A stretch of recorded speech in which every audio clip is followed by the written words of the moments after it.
What's up, coders? Welcome to another After Comics Unleashed. It's me, J-Dub, with Slab Guy, Dan Kelly, and Dr. Hammond Comics, baby. What's going on, guys? Good to be here, like always. Yeah. Pam's there in the chat. Welcome, Pam. Welcome, Pam. Hello, Pam. Good to have you. Good to see you. Yeah, definitely. One of the things, Pam, that I look for is the either full runs. I call them bricks, where it's just the full run of a series. Yeah. Or anything, because usually they give you a good deal on them. So I am 100% behind those, and I'm going to be looking for those drastically come June 1st and when we go out to Baltimore. Yeah, I love getting those, especially for the mini series and the maxi series, because otherwise, how many times, and I've had it happen just at our local shop where you're digging through and you see a mini series like Iceman.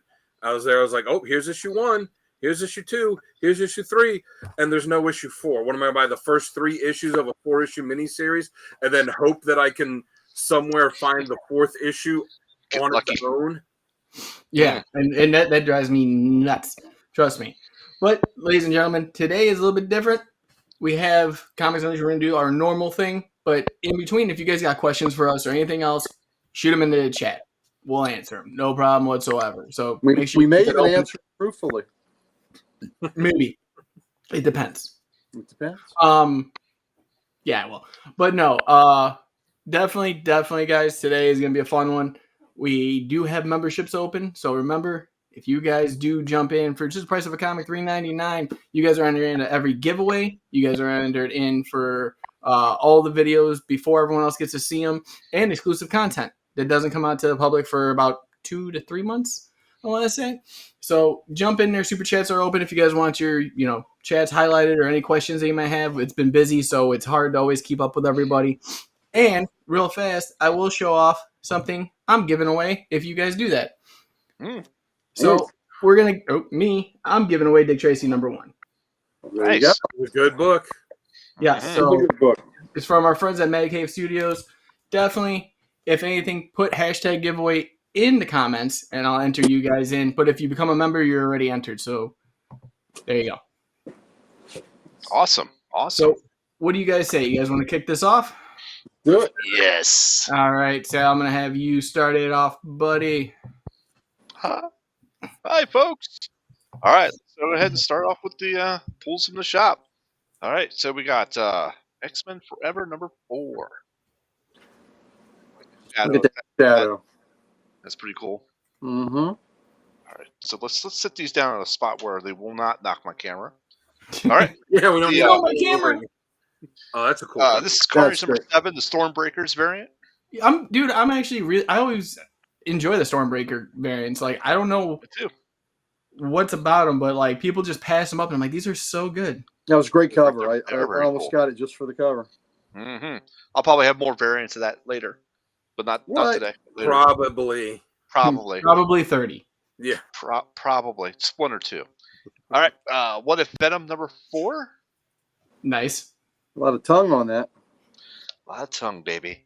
Yeah, that's how Sal likes it. Venom #1, Separation Anxiety. Yep, great homage to the Spidey Charles Vest cover. Yep. That was Web of Spider-Man #1. Mm-hmm. Yes, sir. All right, Amazing Spider-Man Blood Hunt #1. Haven't read that yet. Not bad. No, as Kevin said in the chat, how they are rebranding Morbius to distance him from the movie. Yeah. So we got Doom #1. Doom. You know what's funny? They went out, or Precious went out because she went after work to go get everything. She went to go check the wall for that. It was completely out. I ended up getting one. That was the last copy they had in our shop, and except for like a ratio variant that was on the wall, which didn't look that great, to tell you the truth. No, it didn't. And then I stopped at another shop today in Annapolis, and they had like 50 copies of it. Man, all right. So next one up is Green Lantern #11. That's great cover. Yes. This is the variant. This is the 5th variant. Yep. That's a cool cover there. I'll definitely have more covers of this coming soon. And on the shelf was Showcase Foily Goodness. They didn't have the foil one. I wanted it, but they didn't have it. They may have another one at the shop. I'll see you next time I'm there. I'll pick it up for you. Yeah, please do. Because I have the original or that one, but I don't have the foil. Oh, well, I apologize because I need to make a correction from earlier. I do have another Venom separation anxiety. There you go. Look at that. And With this again, oily goodness one. and again, a lot of tongue. We have that A lot one of tongue, baby. coming to us as well. That's a great cover.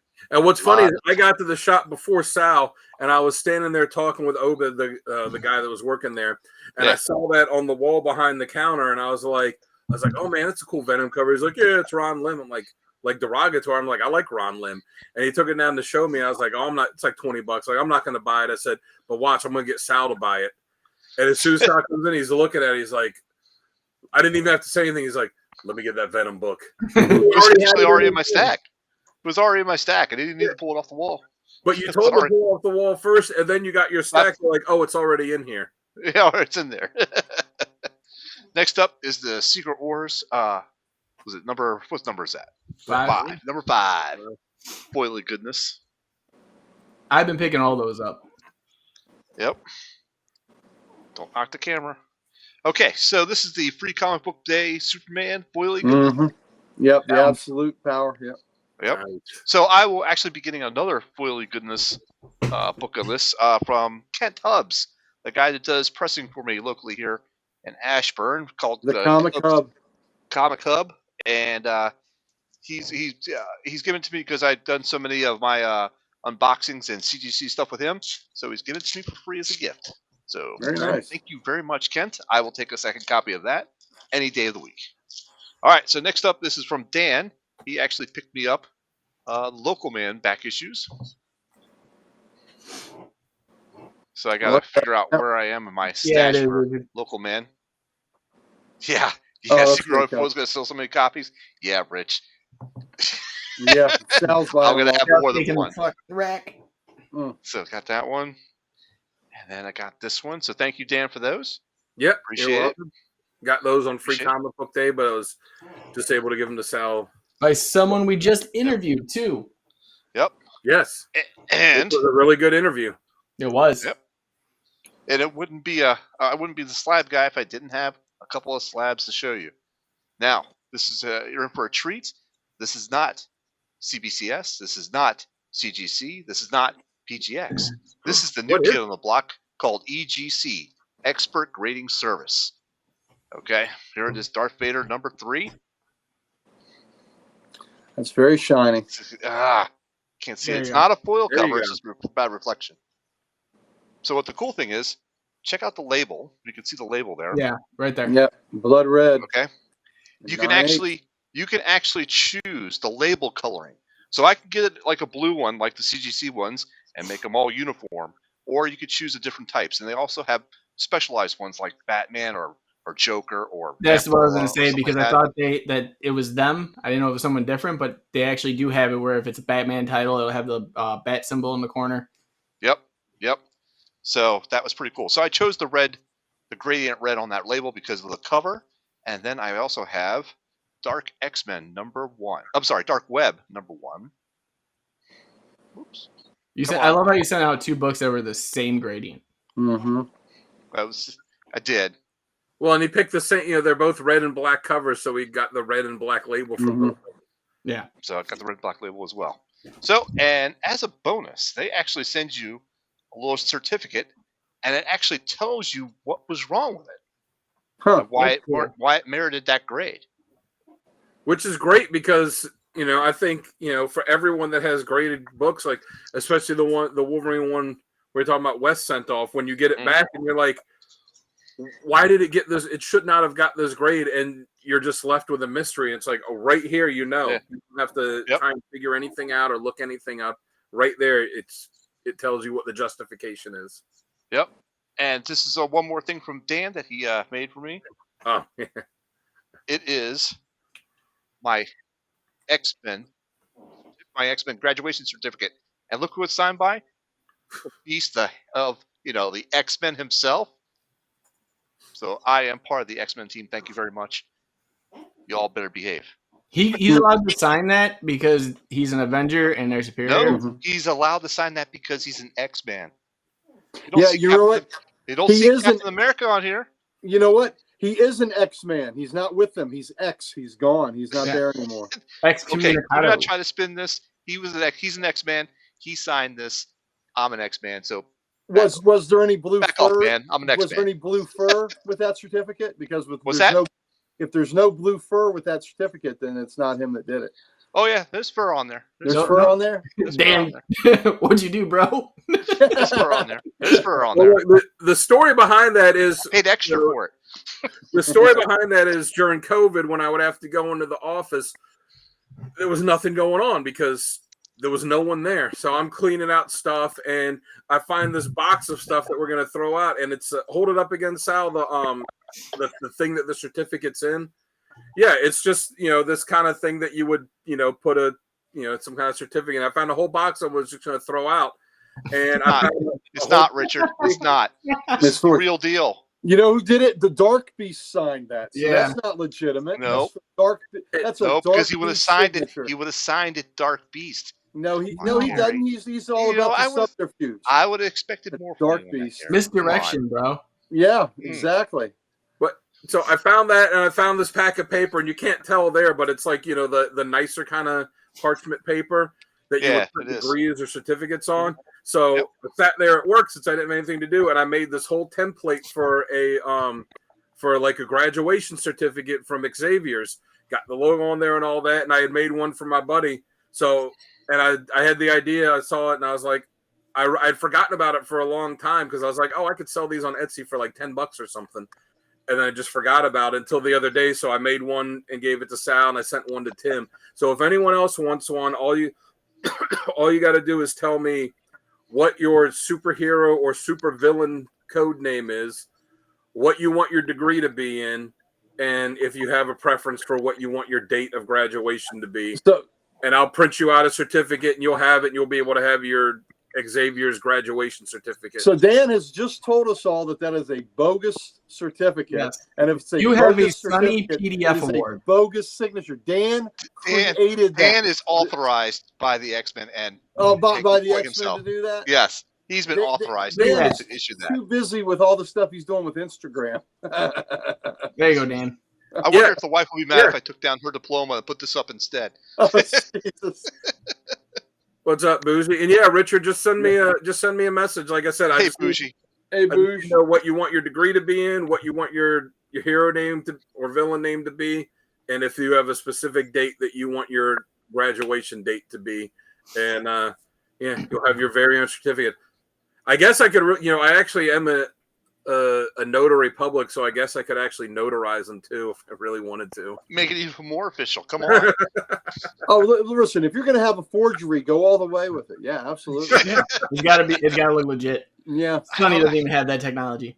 Looks pretty legit to me. I don't know. Yeah. Right. It could be all the whiskey I'm drinking, but it looks damn legit to me. Hey, I was pretty happy that I was able to come up with that. I thought it looked pretty good.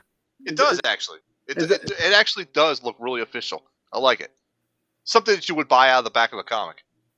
Yeah, because I had the idea of someone's car. Well, you get that. You use that. Those are speakers.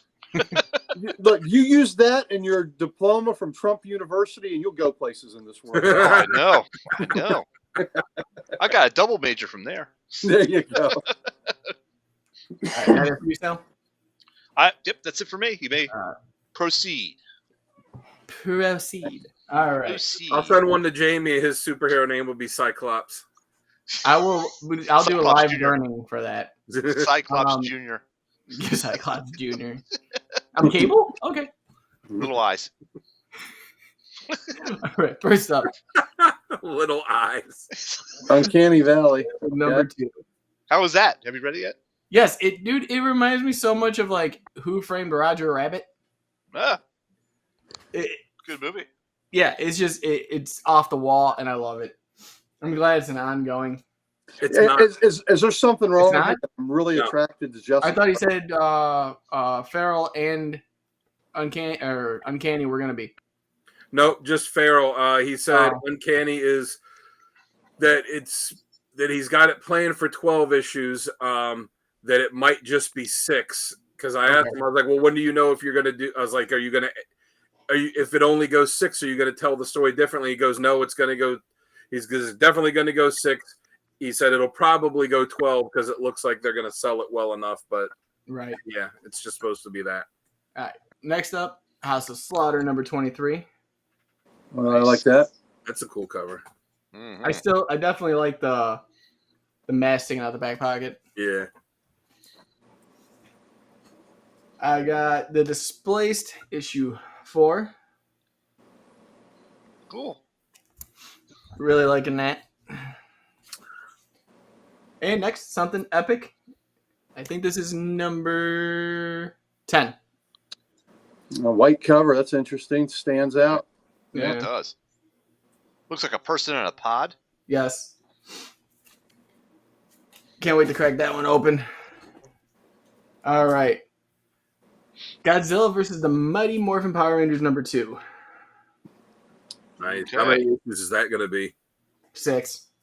He's busy. He's fighting the Power Rangers. He's fighting the Justice League. He was fighting the Power Rangers first. He's And fighting King Kong. Yes. And King Kong. Yeah. Yes, definitely. Next up, Gargoyle's Quest number 2. That's I'm loving this whole series. Pam says that's rad. I gotta think of what I'm gonna major in.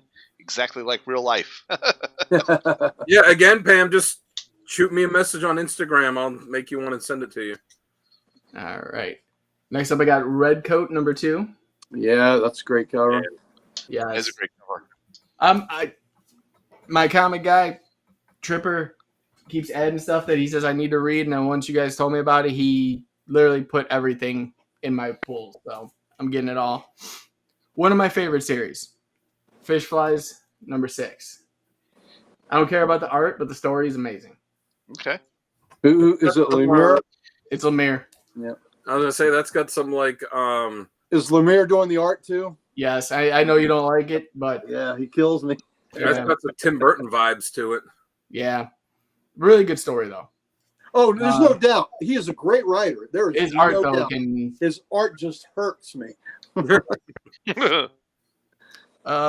Next up, What If number 4. Like Sal.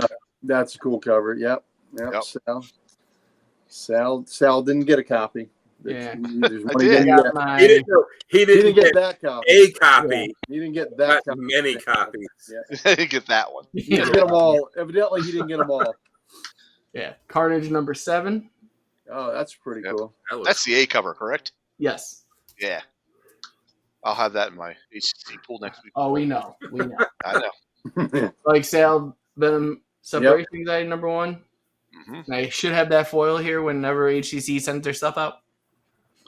Cool. Ultimate X-Men. What is this, number 3? 3. Yep. I did not pick that up. I could not. After 2 issues, I couldn't get through it. Yeah, I'm trying. I don't know if that was the right X book to jump on with, but I'm excited for the other 3 X books that are coming out. I was gonna say they're doing the big relaunch, so I'm looking forward to the Gail Simone X Factor one, or X-Men 1 X Factor. I'm looking forward to after I saw the lineup for it. Yeah. Yeah. All right, we got Green Lantern number 11 with the main man. Yep, and getting Nice. noogies. Yeah. Yep. I love the original. Logo, yep. Yeah. Definitely makes it so much better. We got Blue Beetle number 9, which is actually a fun ride so far. I'm actually really enjoying it. That's a pretty wicked cover. I like that one. Yeah, I do too. I've got Action 1065. Oh, look, Lobo again. Yes, he is. I'm not sure why Definitely a Lobo month. Yep, I don't know why Superman's on a bike, but it's fun. Yeah, it's anytime Lobo's on something, I just don't try to figure it out. It's so Lobo can keep up. Yeah.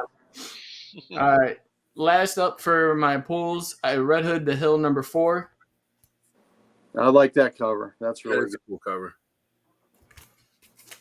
All right. So I did pick up a detective issue this week as well. I got Detective Comics 725. Nice. Oh, nice cover.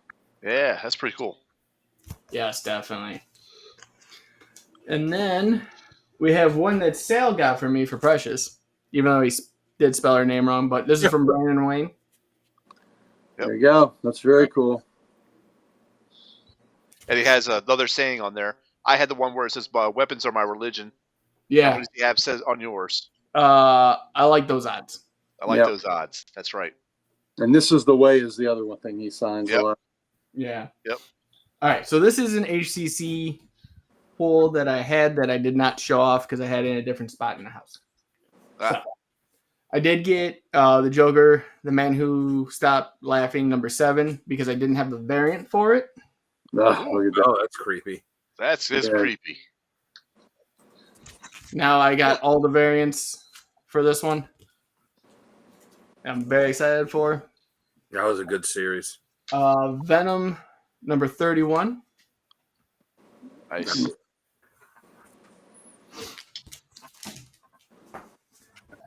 I have Beneath the Trees Where Nobody Sees, number 3. I know Tim really liked that book. Yeah, we have them all now, so they'll be here probably in a week. And then number 2. And that was one when Tim asked Tony Fuchs what he's reading right now. He said that was like the first book that he mentioned. Yeah, and then I got some foily goodness for Deadpool number 1. Oh, that's cool. That's pretty cool. Yeah. That was not at the shop. Yes. I was probably the first ones to go. Probably. Dan? Sal's like, how dare they not save that for me? All right. Well, I got a few or so. I'll start off with these ones that I are from a couple weeks ago that I asked them to order them at my shop, and I actually ordered them through Comic Hub, and then they canceled the order. Just sent me a message said we didn't order these. I'm like, okay, why? No answer. So Uncle Gary was kind enough to get them for me from Comic Logic. So with the little note here, happy birthday! Happy birthday! So it is Ultimate Black Panther 2, the second printing, which is just a badass cover. Yep, that's a good cover for sure. Ultimate Spider-Man number 2, the third printing, which, I've said it before, I don't like Peach Momoko's art for the most part. Every once in a while there's a decent one that comes out, and I think this one is actually a pretty good one. I agree with that. I like that cover too. Yeah. Mm-hmm. So to pay him back, there were a couple books he asked me to keep an eye out for, which I happened to find in the shop today. So there is the Jim Lee variant for Catwoman 64. Oh, thank you, brother. That's the only one I missed. They goofed up and didn't pull that one for me. It was a mistake. So I'll be happy to have that. You're welcome. And the way they did Batman in this, I would not have guessed just glancing at it that was Jim Lee. That looks like the Norm Brayfogle. Kind of reminds me of him. Reminds me of the Batman vampire thing Kelly Jones did too. Yeah, Kelly Jones is the other one, too, like the Red Rain and Bloodstorm and all that. And then also the Superior Spider-Man number 5. Yeah, that was my mistake. I just didn't pick it up. Yeah. And so thank you. Yeah, so I'll have those with the other books to give you when I see you tomorrow. Appreciate it, my brother. I also got the Venom Separation Anxiety one, but I got the blank sketch cover because I keep buying all these damn blank sketch covers, and I got to cool down on it. So, but I figure out, Venom will be. I think I could do something pretty cool with a Venom on that. So, we'll see. You got to have a lot of tongue on it. Gotta have some tongue. That's the way Sal likes it. Yeah, that's right, baby. Got how they have scratch and sniff. Sal wants lick and sniff. Lick and taste. Lick and taste. There you go. What's wrong with that? What's wrong with that? There's nothing wrong with that, Sal. There's nothing wrong with that. As long as it's not the Brown Lantern. Oh, Brown Lantern. But I wrote the Brown Lantern oath when we're ready for it. Yep. You want to do it now? You want to hear it? I'll throw them up. Yeah, go ahead. I'll take it. Brown Lantern. Okay, I worked really hard on this, so if you don't like it, I'll have to go back to the drawing board. All right. From the darkest hole with the tightest clinch, when confronting evil, I shall not flinch, but wear my scent, Brown Lantern's stench. I like it. Yeah, I like it. We need a shirt. You gotta add the line there with no lube in sight. With no lube in sight. Yeah, well, I tried to mirror it to the other, but maybe no lube in sight is good. So I can. So, is that your way of telling us, Sal, that you need lube when you go number 2? No, I'm just saying. The Brown Lantern. For that gaping Brown hole, Lantern huh? needs it. Oh, with no lube in sight for the gaping holes that fit just tight. It fit too tight. Yeah, you know what? We got to put gaping holes in there. So with no lube in sight and gaping holes, we'll have to work that in. He's writing it down. Look at that. I like that for the gaping holes that fit too tight. Sight. All right, so how do we go back to this now? So I also got Weapon X-Men number 4. Mm-hmm. G.I. Joe number 306 with, I just gotta say, a badass Snake Eyes cover. Oh, yeah, that's really good. I love the colors on that. Yeah, the colors pop on that. Yeah, with the red background really makes him jump out. But I mean, Snake. All you had to do is ask any kid that liked G.I. Joe, who's your favorite character, and like 8 out of 10 were gonna be Snake Eyes.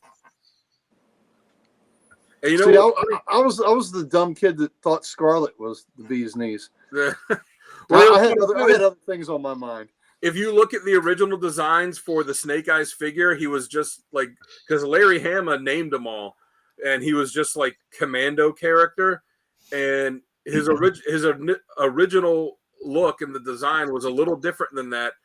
And the guy that was designing them had the idea like, hey, to save money, why don't we just make one figure all solid black so we could save money and don't have to paint it? And they were like, oh, that's a good idea. We'll be able to charge the same amount of money for him as the other figures, but it'll cost less because there's no paint on it. So he redesigned the figure a little bit and like gave it the mask and a couple other little tweaks, and that's how we got Snake Eyes. So we got the best G.I. Joe character simply because they were like, hey, let's save a little money on the paint job on this one.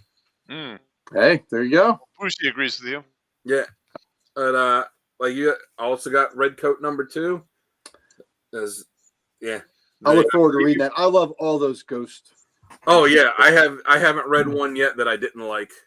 And just to throw in the go-go checks is just, to me, that pleases me. The only thing that worries me with the line is that all these artists on these books are not known for consistently producing monthly books. Jason Fabok is maybe the closest to that, but he hasn't done a monthly book in a few years. So I hope they have a lot in the can so that, like on Geiger, we don't end up getting big time delays. So we'll see. Well, Jeff Johns' delay record on his JSA hasn't been great lately either. Yeah, well, he said something about that too.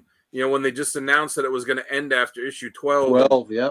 And Mikkel Jansen's not even drawing the last issue. Todd Nauck is doing it, and he didn't outright say it with that issue, but with that book, but he kind of alluded to it, where he said that he's done stuff with DC before, where they're like, all right, we're going to do this book, and they were supposed to have a certain amount of lead time to get some issues in the can before the book launched, but DC needed the money, so they just put it out there quick, and they're like, we don't have enough time to get this out on a monthly schedule without having this, delay redone, and then it looks bad on them, like they can't get out there. But I've heard that about DC with other books from other creators too.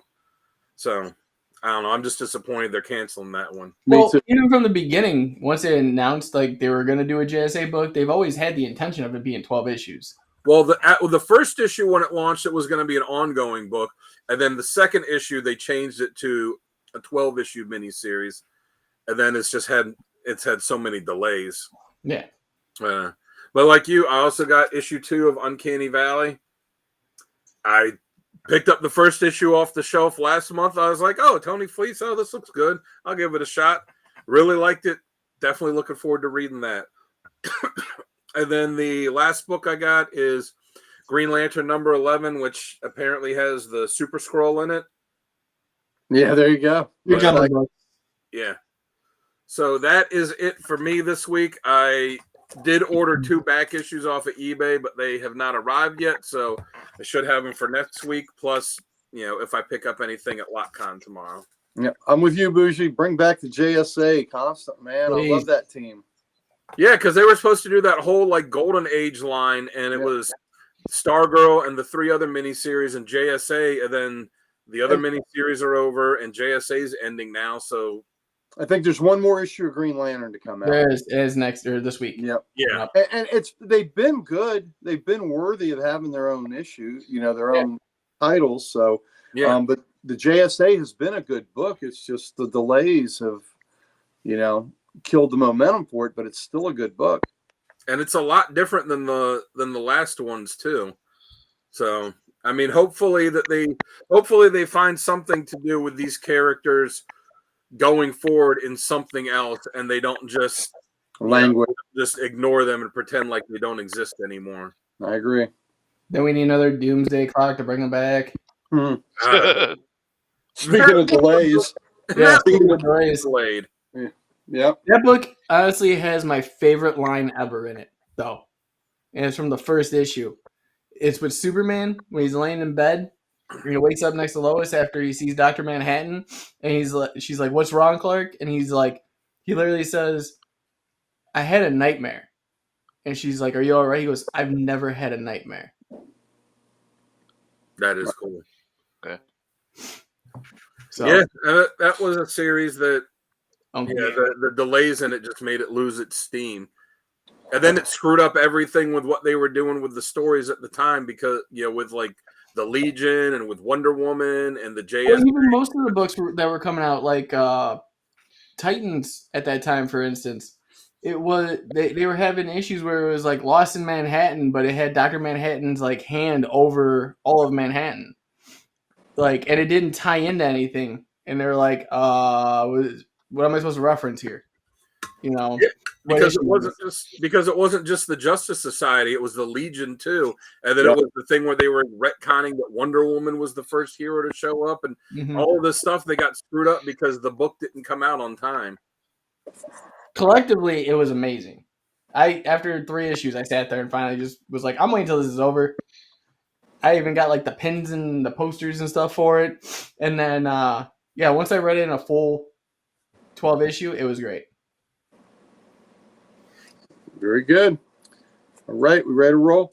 Yep. All right, we'll start out with the foily goodness that Sal already showed, the Superman variant for the absolute power. Then let's see. And if you read the issue and saw what leads to that panel, you're like, it takes place. Yep. Yeah. I have not read issue 1 or 2 in this, but people say it's good. Batman Dylan Dog. It's a cool cover. Yep. So I don't know much about Dylan Dog, but the people that have read it at the shop really like that book. Outsiders.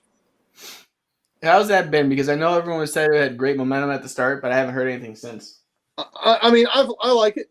I like it. I'm not going to the top of the mountain singing its praises, but I like it. So there you go. We'll see. Now, I know the one character in it because I read the first issue is a female version of the drummer from Planetary.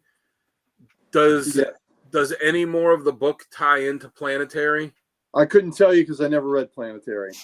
Oh man! Yeah, so that's why I could tell you. Yeah, Bush, the people that have read this at the shop really like it. And they say it's really cool. So I was unfamiliar with Dylan Dog before this book came out, but supposedly that character's got a big following. All right, the Red Hood book. Hopefully, with Batman in it, hopefully this is a better one. I've struggled with that book. I haven't loved it, but we'll see what happens. And I'm sorry to say that because I know that's your favorite character there, Jamie. It's all right. Yep. Everyone hits or misses. Yep. Suicide Squad, Dream Team. Looking forward to reading the next issue of the Action Comics Lobo Saga. I missed Brainiac Saga, rather. that. Gotta pick that And one. then the variant of Lobo. Also, I've also got the Super Skrull Green Lantern cover. And the Lobo giving Noogie's cover. Got to have that. And the Green Lantern ascending from his symbol cover. That's such a cool cover. It is a very cool cover. And then the Batman and Robin. Yeah, Planetary was phenomenal. Yeah, that's now that what I I heard. finished the omnibus, I'm going to do a review of it. What imprint was Planetary? It was Wildstorm, but Wildstorm. That's what it was was. like right after they sold to DC. And was that Ellis writing that? Yeah, it was him and it was John Cassidy, and it was cool because the two of them actually did the entire series. There was no fill-in, by someone else. Well, if Cassidy was doing the art, then I know it was fantastic. It was gorgeous. I mean, I know the art was good. Wolverine and X-Men, or Weapon X-Men, I'm sorry, Weapon X-Men. And the good thing about Planetary too is you don't have to read anything else. Like it makes slight references to the Authority here or there, but you don't have to know anything else outside of that book to get it. Gotcha. Yeah, because I conflate them with the Authority. Wolverine, Madripoor Knights. I've enjoyed this book. It's been a fun. That's been a good story. Who's that on the cover with him? Is that the Hulk? Yeah, it looks like the Hulk in a different outfit, but we'll have to read it. He wasn't in the last issue, I don't believe. There's the X-Men Forever with the Great Phoenix Shadow. Nice. Yeah, it's cool. Another book that I don't know why I'm getting it, but I'm getting it because there's no X-Men in it, really. Yeah. So but okay. I'm glutton for punishment. The Blood Hunt Amazing Spider-Man tie-in with Not written by Zeb Wells. Not written by Zeb. Oh, so that means Tim will buy it. Now I got a Doom cover, but I didn't get the one you all got. I got the George Perez Galactus cover. I'll have that that's for the cool. next show. That's cool. Yeah, so that's really good. I got the Galactus cover. Now we got the Independents. I got 2 independent books. I got 2 independent titles, but there's like 8 books here. So somebody went crazy on covers for it. All right. Red Coat. And it's not me. No, it's not you. But I tell you what, it's a hell of a lot better looking than the Venom covers you're getting. Gun Honey, baby. I heard so much good about that book, and my shop does not carry it. You got to order it, baby. I can't even show you a lot of the interiors because there's a lot of TNA. I know, that's what I heard about it. And well, I love these hard case crime stuff. So the black bikini one is the regular A cover. The red one is the FOC cover that you ordered right at the FOC cutoff. Yeah. So I thought it was kind of cool to have both of those. So got those. Did you get? Isn't that the one that had the polybagged one that came out this week? Polybag? They had a polybagged one? Huh. Well, that. There you go. There's a Gun Honey Adam Hughes cover. Nice. That's nice. That is nice. Since Dan was so nice to ask. Yeah, that's it. There's no reason to take it out because I can't show it to you anyway. Yeah. Or this one. That's what she said. That's right. Or the 7 other ones that will carry us. So, one of them is this cover, sans the lingerie. So I think that's a pretty cool pose. That's going to be a good book, but I can't show it to you, so I didn't even take it out. And then this one is a different cover, but I can show that to you anyway. And then the last one I got. How many times have you said that to someone else? You're like, I could take it out, but I can't show it to you. So. Well, the problem is if I take it out, then other things have to happen. So that's the problem. She won't let me put it back in. She'll say, no, it's out. It has to stay out. So, that's where you get it. And who doesn't love underboob? I know I do. So there we go. Nice. Let's have some Tomb Raider vibes going there. Yeah, we go. And there were 2 other covers that I almost got of this book. So they know their audience. Give that boy some TNA. He's going to like it. But besides that, I have liked the other Gun Honey miniseries and the spin-offs. Scarlet, I think, was it Scarlet? Oh, my God. That's a hell of a page. Man, I like this. I would so like to show you that page. You know what? The great thing about her, she will never drown. So I haven't read them before, but I do like the old, the truth there, the crime noir stuff. Is Gun Honey? That's the name of the character. Yeah, that's what she is. She's a gun smuggler. And she gets weapons in what was it, like high secured areas. Like I think this book it covers her getting the gun or a gun into a prison, a high maximum security prison. Right.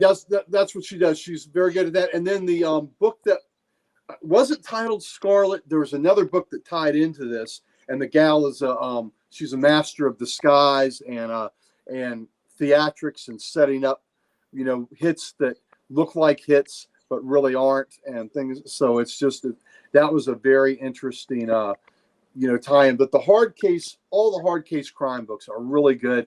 It's kind of got like that. I don't know if you've seen the films like Hard Ticket to Hawaii and those films that were kind of, TNA shows with a little bit of our movies with action and drama and all that. It's got a lot of that vibe, that feel to it, that hard-boiled, action show that's got a little, that's got a scantily clad gals running around. So, I'm a fan. Well, so that's the first issue, right? That's the first issue of the second series. Okay, I was going to say, do you have to have read the first one to know? No, I haven't read this to find out, but I doubt if you would. And the first one, they've been collected in trades. Mm-hmm. Yeah. So they've been collected in trades, and so there's been one previous gun hunting series, and then the other one, if I'm misremembering it, that it's called Scarlet. That one, and then this one is the third one. But there are other hard case books. There's the Minky Woodcock title, and she had a tie to Houdini in it. There's Brittany Gold, or is it Normandy Gold, was another crime one. So they've got quite a few under the hard case line. You know what? If you like the kind of attitude you get from Mickey Spillane books, that's what you get in here. Okay, yeah, I was going to say, I just looked it up on here, and it looks like there's four. There's Gun Honey. There you go, Bougie. There's Gun Honey Collision Course, Gun Honey Blood for Blood, Heat Seeker, a Gun Heat Honey Seeker. series. That's it. Not Scarlet, it's Heat Seeker. Yeah. So maybe this is the third Gun Honey. Okay, Collision Course. This is Collision Course. So maybe this is the third Gun Honey series, and the other one is Heat Seeker.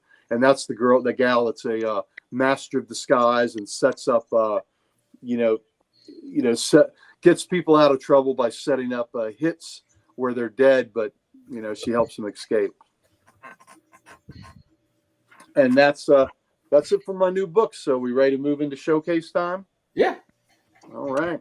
Well, since the fellas, we had a good time looking at Tim Truman art for Grimjack, I'm going to show you his other one of his other notable creations, and it was done by Eclipse Comics, and this is Scout. Oh, nice. Yep. So That's Native nice. American, post-apocalyptic world. There's Scout 1. Here's Scout 2, and I have a copy of Scout 2 that's signed by Truman. He's an Apache, Apache heritage, and he's raising his sons and trying to, uphold the tradition. But it's really cool. The first arc had him going after the great beasts that had come to Earth in this post-apocalyptic land. So, just really, really interesting character. That's cool. And did he do this? Really cool. Did he do this before or after Grimjack? Just after right? Grimjack. After Grimjack. And he was at Eclipse, who was, I'm going to assume, was paying him, which is, one of the problems with first, they'll run out of money. So you had the backup story, which was Fashion in Action. God, look at that cover. How cool that is. That is wicked. Yeah, isn't it great? These are all really nice covers. Oh, absolutely.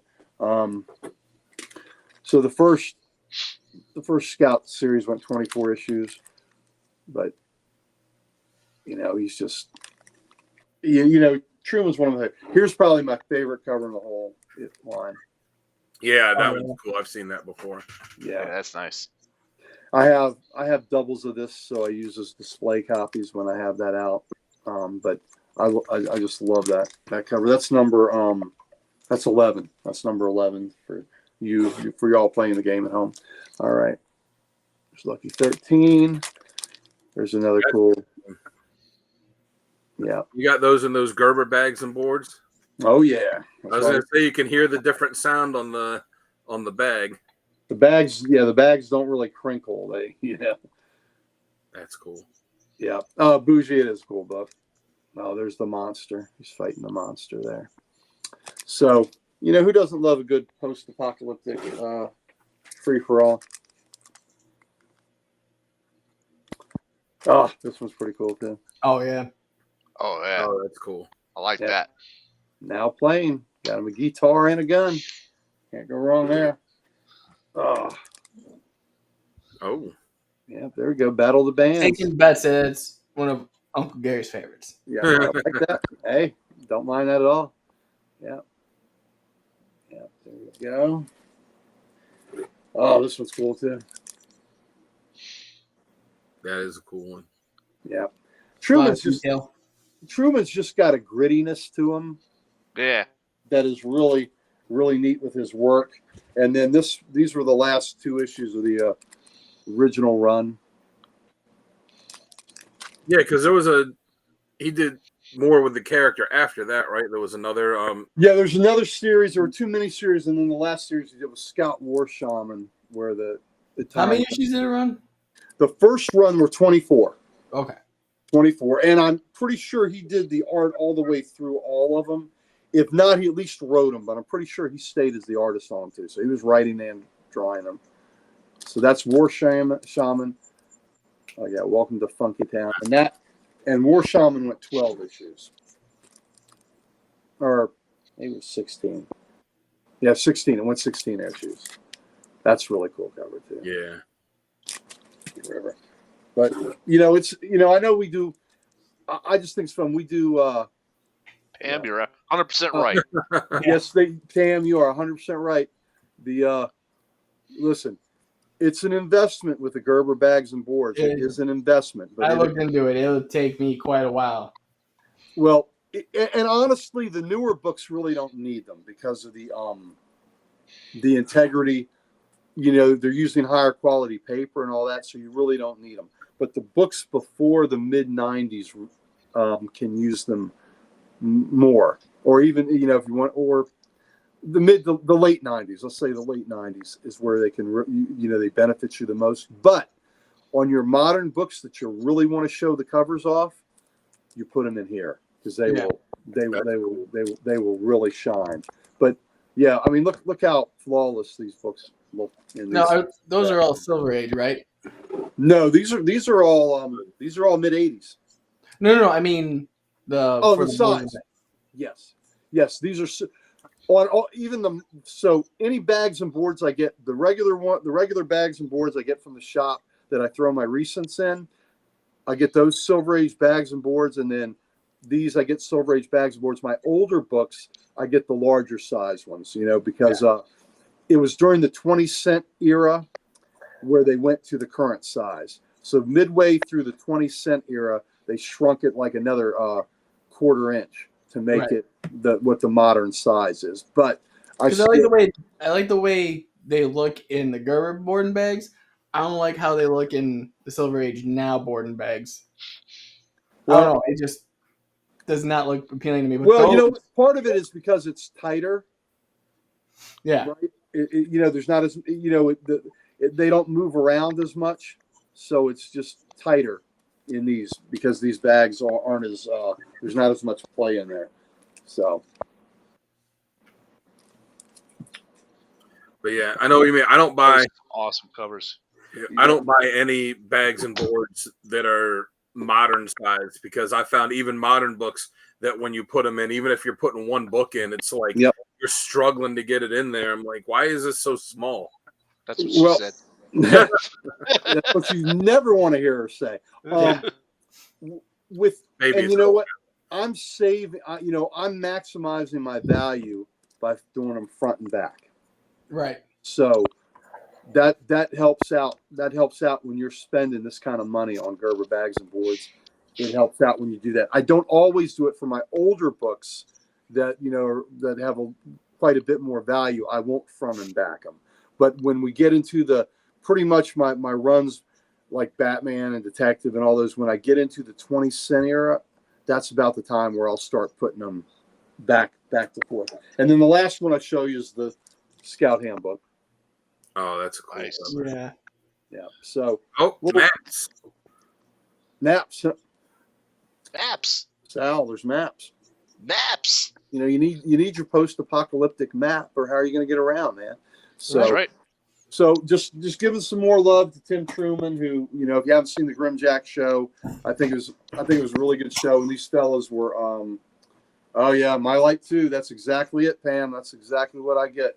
The My Lights 2 and the Silver Age boards, and these books sparkle, man. They and you know what? It's funny. You get a book that's beat up a little bit, but you put it in one of these bags and it enhances it, which is really good. Not that any of these are beat up. These are all freaking perfect. Yes. So, anyway, Scout, Tim Truman, give him some love. Nice. Let's end on the high note. Yeah, There you that's go. a great cover. That is fantastic cover. That one and the cover for issue 1, I think, are the two that I like most from it. Yeah, I think so too. And that's the great beast. That's one of the great beasts, the owl that he's tracking down. So, All Very right. cool. good stuff. Very, very, very good. Thank you for indulging. And if you really want to end on a high note, I can take these out of the bags when you show these. That'd be an after show. That'd be an after dark show. That'd be after dark Just for me. think this with no lingerie. There Yeah. you Now it's in my head. Great. go. Yeah, I want to ask if you saw this at your guys' shop. I saw it at ours this week and had to ask, did they have copies of the Batman Spawn crossover from the 90s? Because sitting on the shelf at our shop, they had like 6 copies, and they had them bag and board. They were selling them for $6 each. And I asked Obed, I was like, "What is this? Did they do a reprint of this?"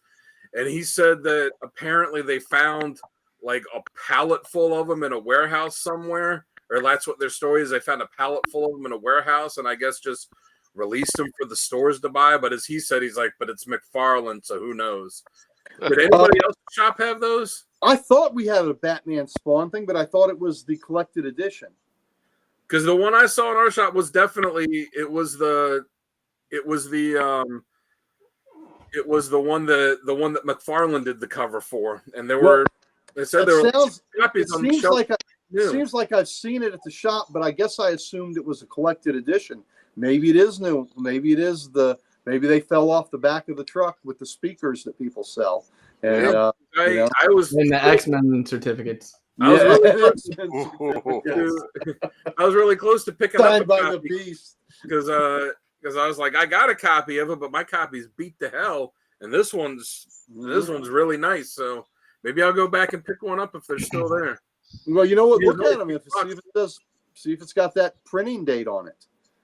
Yeah, maybe because it's going to have, if it's a real deal, it's going to have the first printing on there. Hey, if it's still there, snag me one. Yeah. Okay, I'll stop by.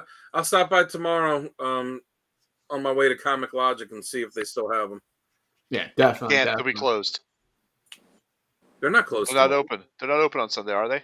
They're open Sunday. They're closed Monday and Tuesday. Tuesday. That's right. Okay. Yeah, we're closed on Tuesday too, because that's when they put out the new books. Well, didn't they just announce that they're doing Wednesday deliveries now with Diamond and Penguin?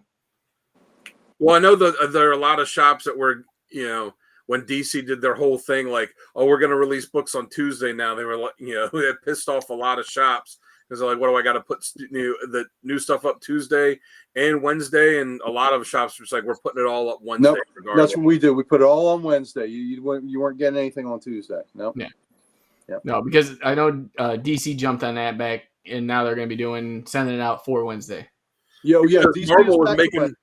Marvel was making fun of them for a while when they did those covers that were like, what did they say, like all Wednesday or something. Yeah, I had that Spider-Woman book I showed off last week. Yeah, and they were just trolling DC. Yeah. All right, so I do want to have a topic for the night, if that's cool with you guys. Yeah. Okay. Something to talk about, but let me hit some business first, and then we'll jump into it. Okay. All right. Now, guys, again, we do have memberships open. I did show it off earlier. but I am going to show it again in case anyone new here. So this is the giveaway for me personally. I like that book a lot. I enjoyed it. It was really good. Yeah. So if you guys are interested, either become a member for the same price as the comic itself, and you'll be entered into every giveaway that we have, or put hashtag giveaway in the comments. I already got people entered. They're already set. I know Nirvana is going to be having one with us for a giveaway as well. I'm waiting to see what it is. Tim will know more. But again, guys, one of our sponsors, thank you again to Nirvana Comics Knoxville. Check them out at nirvanacomicsknoxville.com. They have a comic for everyone, and they want to give one to you. So I told definitely. Tim, I was like, go in there and tell him to let me draw a variant cover for him. We'll have the Codex variant. Yeah, definitely do that if you guys got a chance. There you go. Thank you, Sal. Yep, I was trying to find it. Yeah. And to our other sponsor, W Energy, guys, go check them out at w.gg. It is the cleanest form of energy on the market today. No jitters, no bad aftertaste like those Monsters or Red Bulls, and no crash. Guys, we all use it here. Dan just bought a tub himself. Definitely worth it. It gives us the energy to get through most of these shows, especially these after darks. They're really, really late night. So definitely go check them out and use the code. Huh? And we're not as young as we used to be either. No, I got a bedtime now. It's scary. But definitely check them out. And at checkout, use the keyword code -X and save yourself 10% on any order. They're coming out with new flavors still. So go check it out. And last but certainly not least, Uncle Gary. Why don't you tell them about Comic Logic? Well, Comic Logic, Loudoun County, Virginia's only comic book store. Please come see us. We would love to have you in the area. Tomorrow we have a really we had 3 big events coming. Tomorrow's the last one. Your last chance to come out and see us. We have our LotCon, our spring LotCon will be tomorrow from 12 to 4.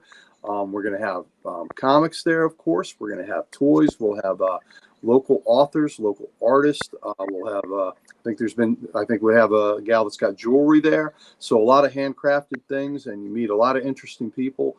And not only will you see the Comic Logic crew that will all be there, but you'll also get to see Dan and Sal tomorrow. They will be there gracing our event with their presence like they did in the fall. So, and you get the 2 great intersections of Codex and Comic Logic coming together in one place.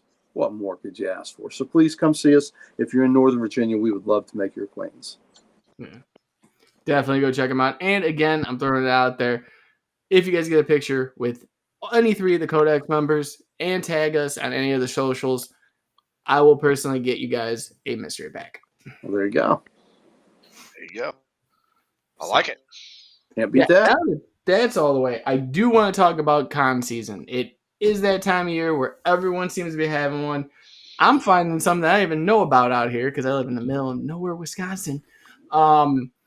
So what I want to get into is when you guys go to one, whether it's Baltimore, whether it's one out of state, big name, small name, is there a strategy you guys have going in? Is there a list of books you guys are ready, or are you guys just going in just to see what's there? Sam. I'll let Gary start. Okay, you go. Dan, go ahead. I can start. I was going to say, well, and I've said Somebody start.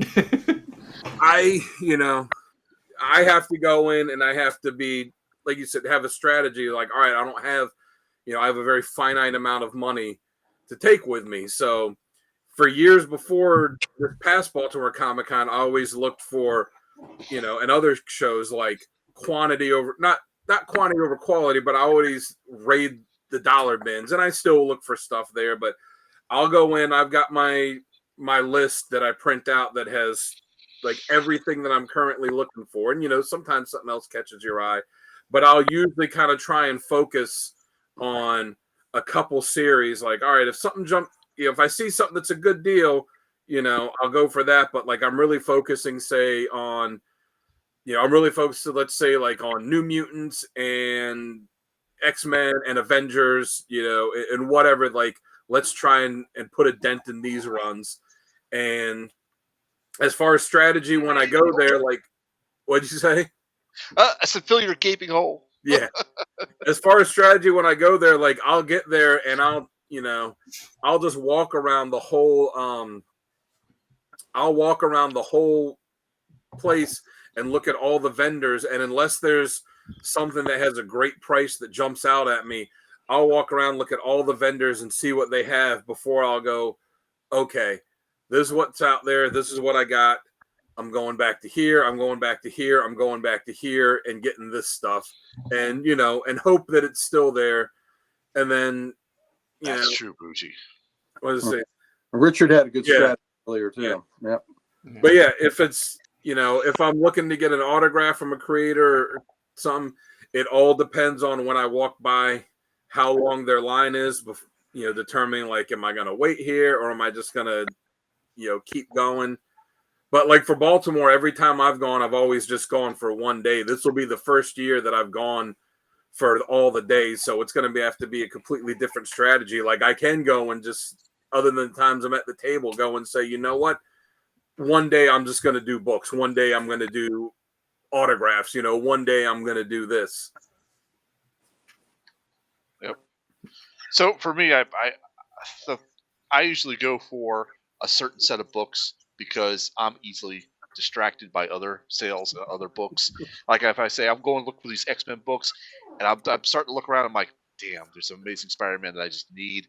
They're in the dollar bin or they're cheap. I'm like, okay. Especially when I'm standing beside him, I'm like, and he's got a stack of books. Like last year, he's got a stack of books, and I'm like, hey Sal, did you see all these X-Men books there? Oh, what X-Men? I'm like, yeah. Did you see this one? Oh, and then he starts looking through them and pulling them out.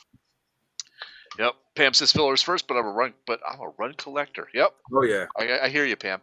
But one of the biggest things I've learned not to do is the first table I go to, I'm so like, I don't know, I got that FOMO feeling. Like if I don't get these books, I'm not going to get them. And I have to get them at the first table I hit. And I hate that. So I have to really curb myself to say, okay, let's go around and just check out all the other vendors. And then, then we can start working some deals. And I'll go back to a particular vendor if I felt like I could work a better deal. Because sometimes if you buy more books, they'll give you a little bit more of a discount or something like that. So for me, that's what my plan usually is. And for Baltimore, I'm going to change it up a little bit only because I am actually going to start trading some slabs to see if I can get some value towards a bigger book. Slabbed. So I'm going to see if I can do that just to cut the price of a bigger book down a little bit and make it affordable. So that is my plan with that. Yeah. So I am right now building a box of slabs that I could part with, and I'm going to write down the values with a sticky note on them to see if I can get them at least get partially close to that value that's out there. I understand that vendors are going to say, yeah, I could sell that book for $50, but I'm not going to give you $50 for it because they're not making any money. Right. So if they say, well, I'll give you $35 for that book, then I'll be like, okay, he's still got to make money. I'm still getting kind of a deal on it, and it's still towards something else I'm going to get. A lot of times you'll get more value when you use it for trade than you will if you let it cash. So right. You will. So if you're using it as trade value, you'll get a bigger bump on it. Well, Sal's really looking to get that Adventures into 9.8 copy of Adventures into Fear number 19. And that is? What's the first appearance of Howard the Duck? Oh, see, no. 80% trade value. Yep, Richard, that's absolutely right. But it's a man thing. Try to do with that. It is a man thing cover. You don't have to look at Howard the Duck on the cover. Yeah. Okay.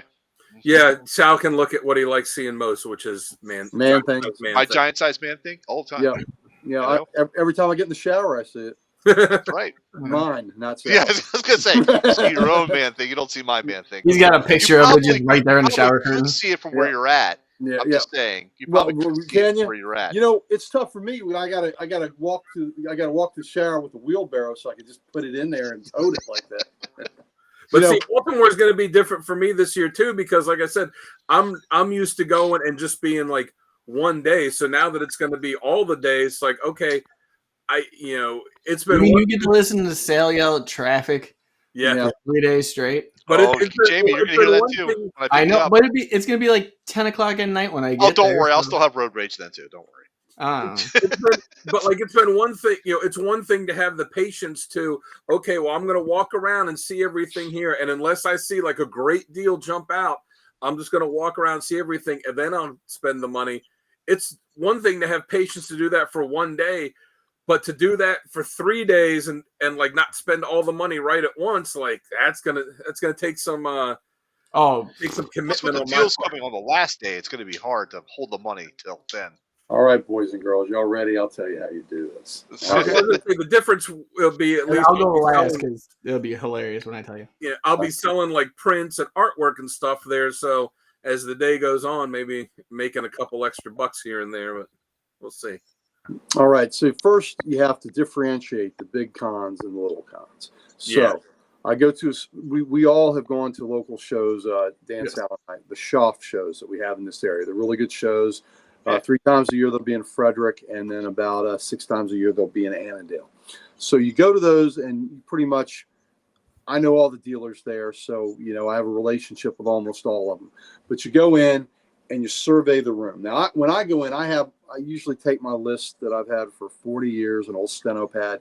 Because of CLZ now, I have a lot on CLZ. But the ones that I'm really trying to, Pam, I'm glad you could. Awesome, man. Nice. Awesome. Good The job, ones that Pam. I'm really It's helped trying me focus too. that I Yeah. focus on is I'll have index cards, and I'll have the ones I need, on certain titles where I can see them quicker that way, because looking them up on CLZ is kind of tough. Got to put the glasses on and all that. But unless it's a key book that I have really been hunting for, I'm not going to get it right in the beginning. I'm going to take the lay of the land and find out what I need, and are there big books there that will eat up most of the cash I'm taking, because I don't want to spend out money and find that there's this book that I really wanted and that, I'm not going to have the cash for. So I try to get to everything first, and then catalog what's there and what I want to attack. So very rarely am I just going to go on the first go around, go to somebody and say, yeah, I'm going to get that book, unless it's something that I know specifically that, is on a title that I'm trying to complete. And, if I know that price is already, I'm not going to find a cheaper one in the room that's a great copy and I'm good with it. I'll get it then. But usually I take the lay of the land and then come back and start deciding, where I'm going to put my money. That's in a small show. That's in a Schaff show. Well, also too, like if you see something, you're like, shit, I haven't seen this in years. Like, Yes, if I wait and come back in 2 hours and it's gone, may not be there. That's So- right. That's absolutely right. Now, a big show. All right. So when you go to a big show, if you go to a 3-day show, if you're going there to get signatures, your 2 best times to get signatures are during the day Friday, less people, or late in the day Sunday. Okay. Because you go there Friday, most of the con crowd is coming Saturday and Sunday. If you go Friday, you're going to have less crowds. Mhm. What you get in a con on Friday, that's when the big money comes in for a big con. That's when the real collectors are. Now, actually, Thursday night, which is really cool when you're setting up, that's when the dealers go to each other, and that's when a lot of money and comics change hands. It's pretty fascinating to see the dealers, going to seeing what the other guys have, and a lot changes hands then. But then Friday comes in. That's when the big money collectors come in, and that they are going to survey the land, and they're going to buy those books they need. But for if you're getting SIGs and things like that, Friday's a great day for it. Saturday is the roughest day for it, because that's usually the highest day of traffic for any con. And then Sunday, as you're getting toward the later part of the afternoon for signatures and stuff, pretty much people have gone and gotten the signatures they need by that point. So you get a lighter crowd then sometimes, where you can get the guy you want or the gal you want. So that's and another tip for people: if you're getting a signature, and if you have no intention of trying to resell this or flip this book, get them to personalize it, because you get it personalized. You get, I've done CODEX shows where I've shown you the sketches I get and things like that, where they're like, oh, this dude's not flipping it. This is, so this is somebody that's going to keep the book. So they're more apt to do that for you because they know it's staying in your collection. And then there's some creators that if you get it personalized, they don't charge you. You Right. know? you're not, so they know you're not making money on this, and they're not charging you for it. So that's just another, that's another pro tip for you there. Now, as far as books go at a big show. Well, I was going to say too, to add to that for Friday, if you want to get one of these artists to do some original artwork for you, Yes, that's a time to do it too, to get on their list early. that is a great point. That is exactly right. That's what I did with Grill when I was at Heroes Con in Carolina. I went and I got him to do a sketch for me, and he had time to do it. And you don't want them rushed to have to do it on the last day or something either. Yeah. So you give them time. As far as books go at a big show, yes, the big money comes in on Friday, but I am not decided on Friday. So when I go to a show like Baltimore, I've got a pretty good knot that I'm taking there, and I'm gonna enjoy spending it, but I'm not spending it all at once. I'm gonna pick at least one Golden Age book, and I have, I have early copies of Batman, Detective, Superman, Action, Green Lantern. Not Green. I need Green Lantern. I still need that. But All American Comics starring Alan Scott. I've gotten early Flash comics. I have 10 and 11. So I have a Hawkman cover and I have a Flash cover. Things like that. I'll pick a Golden Age. I'll pick a Golden Age book and flirt with it and see, is that the one? Is this the one? And I'll go through several of those and I'll decide. And then sometimes I'll decide on Saturday. Sometimes, were y'all there Saturday at Baltimore last year, or was it Sunday? Yeah, Saturday. So it was on Saturday. I pulled the trigger on that Wiz Comics number 10, which was the 9th appearance of Shazam. And I got that book. And then I ended up, the dominoes fell into place that I was able to get a really good deal on that book. And I ended up getting 2 other Golden Age books right then. And I got the bogey cover of Journey into Mystery with the UFO, and he's got the cigarette falling out of his mouth when he sees UFO. And I got the Frank Frazetta cover for Ghost Rider from the the original Ghost Rider from the 50s, and I got those. But the dominoes fall into place when I have to, the big purchase that I'm going to make, I have to figure that out. In the meantime, when I see other books I need for runs and all, they're good deals, I will get them, but I won't spend the big, I won't spend the big chunk spend that I'm going to do until I figure out what that Golden Age book is going to be. And then when I get it, and I may pit it, I think there was a Captain America book I was also looking at the time. And Dan, who loves Captain America, even said, "Oh man, you got to get that other. You got to get the Shazam." And Yeah, I felt that way. Captain Marvel, and that one's too cool. Yeah, that Captain Marvel was too cool, and it was a great deal. It was a great deal. So I was feeling the same way, but I was flirting with that Shazam, and there was a World's Finest, like 25, that was really cool that I was flirting with. But you sit there and you flirt with the girl, you dance a little bit, you caress them, you look at the pages if it's not slabbed, and do all that, and you figure it out. Look at the look of disgust Sal had on his face when you say if it's not slab. If it's I not didn't slabbed. discuss. I'm not. I don't know what Listen. you're talking about. Sal just likes them pristine like that. It's like my action figures. You see action figures all here. I took them out of the plastic because I like to play with my toys. That's the same way with gals. Not like Sonny. Yeah. Well, so listen, that's abuse.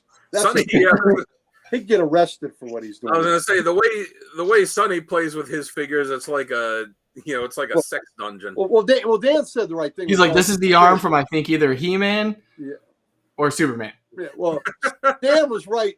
Dan was right when he said that he's like Sid from Toy Story. Yeah. Oh yeah. That's exactly what he is. Strapping firecrackers to the back of him. And look, and the other purpose of that show was Sonny didn't even know who the figures were, and he was hoping we could tell him. That was another purpose. Yeah, that was hilarious. He's like, I don't know who this guy is, but I remember I don't know he's who this guy is. Four out of a Cracker Jack box. Yeah. So, but with Always the books, and I'm pretty good because I go into Sunday.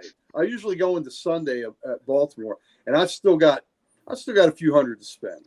So that's kind of neat. I'm like, all right, where? And then you strategize. What am I going to do with that last bit? Am I going to go this way? Am I going to go this way? And even though I've had all the days there, I still haven't seen Everything.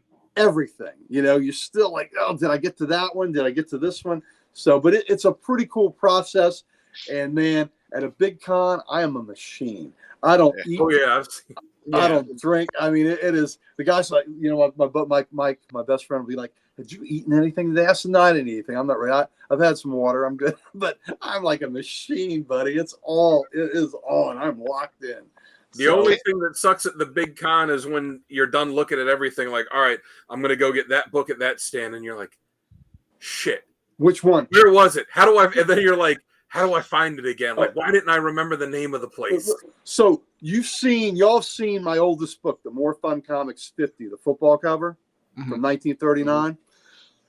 I waited to Sunday to pull the trigger on that one, and I think I got it fairly early Sunday morning, and I went ahead and I got a good deal on it, and it was, that book was, I got it for a hair under $1,000, right? But I got a really good deal on it. Fellows that I've dealt with over the years. Matter of fact, I got the Bogey book from them last year. You were there with me when I was looking at that there. So I got that book, and then I saw them later in the day, and they said, man, dude almost cried when that book was gone. He came back to get it, and I had gotten it. I got an hour before him, and they said I thought that dude was going to cry. So sometimes you gotta, you get that feeling, and I had the feeling, you know what, I need to get that thing now. It just, I think I thought about it all night Saturday, and I'm like, man, if that book's not there, I'm gonna be really upset. So Sunday morning, I went and got that thing early. And then sure enough, somebody else had the same idea, but didn't get there early enough. And they said, I thought I was going to see a grown man cry. That book was gone. So, Jamie, before you go, Pam had a really good question. I was going to say, I was going to get to her. Yep. Yeah. What pickups help you achieve your goal? 24 goals. I will go first on this, and I got to say, Gary helped me on one of my goals this year. Actually, he's probably helped me on a couple of my goals, but one was picking up Swamp Thing #9. And so that's my goal, but I looked and they're all sold out because on Gary fucking bought them all. I have one, so he just bought another copy of it too at the Big Lick. Okay, I'm praying they got one at Oshkosh because if there they were do, two. I'm pulling the trigger. There were two that Dave had. He bought them from David at Aftertime. David had two. So I took Sal over there. He gave Sal a good deal. I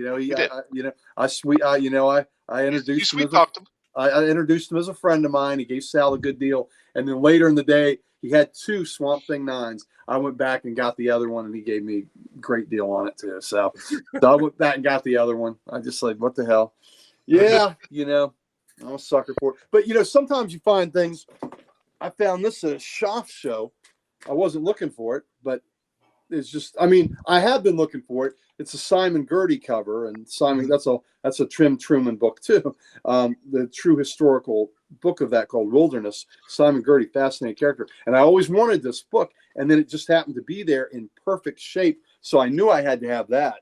So you never know sometimes what you're going to see. And that's part of the fun is when you go to a show like this and you don't know what you're going to see. And it just, it's just, that's part of the excitement. I'll say this too, as someone that consistently talks himself out of getting them. If you've got the money, if you've got the money and you have it earmarked where it's like, I have this amount of money to spend here, don't be afraid to spend it. It was a few years ago, I saw a copy, and it was a beat up copy, but it was, the Avengers. It was the first appearance of Wonder Man. And it was a couple $100, and I'm like, that's a lot more than I will spend on one book, and it's not going to leave me that much. But I really like Wonder Man. It'd be a great key, and I didn't. Yeah. If Gary's got any out there, you see that shelf directly behind him? That's all Swamp Thing #9. Adam, you're in Northern Virginia. I've already cleaned everybody out. Come on, man. But but I didn't buy it then, and it's one of those ones I'm like, man, I really regret that. There was a Hulk 181 that was it was graded, and it was a low grade, and it was a couple years ago, and I had some money because my mom had passed away, and I had some insurance money, and I had taken a chunk of it to go to Baltimore with me, and I was still feeling really shitty and really down. And I was like, I'm just going to take some of this and try to do a little retail therapy to get my mind off of it. And I could have pulled the trigger then and gotten it, and I didn't. And, it's another one that I regret. If you've got the money, don't talk yourself out of it. Just do it. You'll regret it. you'll regret more not getting it than you will getting it. Dan is the Absolutely. king of talking himself out of everything. And Eternal Night says he's more technologically advanced. He got them on eBay. I'll tell you something, buddy. I got 5 Swamp Thing 9s in one batch on eBay for $75, and I just killed it on that deal. They were all super high grade too. Nice. So I did actually hit the old eBay button. Yeah. Yes, there you go. Richard's offering you a beat up copy of Avengers 9, man. I'll tell you what. I'll trade you the Xavier Institute. He'll trade you one of those fake certificates he makes. All right, so Yeah. let me jump on here. What was Jamie's strategy? Did you talk about it? Well, real fast with Pam's question. Yeah, so the 3 bigger pickups I got. So me and Precious are working on getting the whole, from issue 500 of Detective all the way up to current. One of the big pickups was the first Neil Adams, which is 316. And then getting my Death of the Family variants for the New 52 version of Detective and Batgirl as well. Those ones are always hard to get because it's the Joker cover, and then underneath is it's got like the eyes cut out, almost like the mask of them, and then the characters underneath it over the page. Those were the 2 or 3 that were my pickups that we needed. But as for cons, there you go. Oh, he's like Uncle Gary. He just had it within reach. Yeah. This is the box of one of the slabs I want to trade or sell. Which one is that? This is Detective Comics 15. Oh, is it? Okay. Yeah. Is it the one you're looking for or no? No, I got it, but I don't have a slab. You could. I could. We'll talk, Sal. All right.